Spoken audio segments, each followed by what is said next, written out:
Here's Scott Galloway promoting his new book about young men in crisis, Notes on Being a Man. Listen to this. The lowest levels of young adult teen depression in the world, in the West, are in Israel, despite all the existential threats. Why? Because they're all serving in the army or in some sort of social service, meeting people from different ethnic groups, different income classes, different sexual orientations, and serving in the agency of something bigger than themselves and finding mentors, friends, and mates. Did you hear that? We should follow Israel's lead because their young people have better mental health and social networks because they are in the IDF. I mean, he also says social services, but what social services in Israel actively disrupt the regime? What is that camaraderie built on, Scott?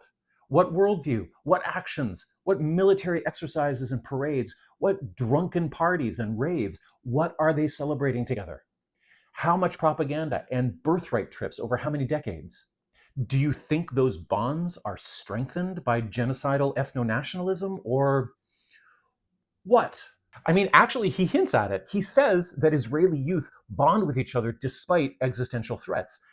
Yeah, the existential threat to yourself of holding fascist desires for ethnic cleansing out of some collective narcissistic delusion that must implode at some point.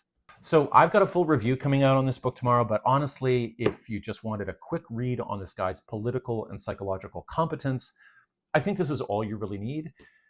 His core method is built on scavenging these tone-deaf, American and global North exceptionalist, gender essentialist, contradictory treats out of the shit pile of global capitalism and saying, hey guys, you can climb to the top of the shit pile too if you take full advantage of your testosterone. But as with this insane statement about Israel, there's no concern over what the core driving forces are or the downstream effects. So in my review, I'll talk about how this is gold for the Democratic pundit class because it lets them pretend to care about working men by offering them tough love instead of any basic change in material conditions.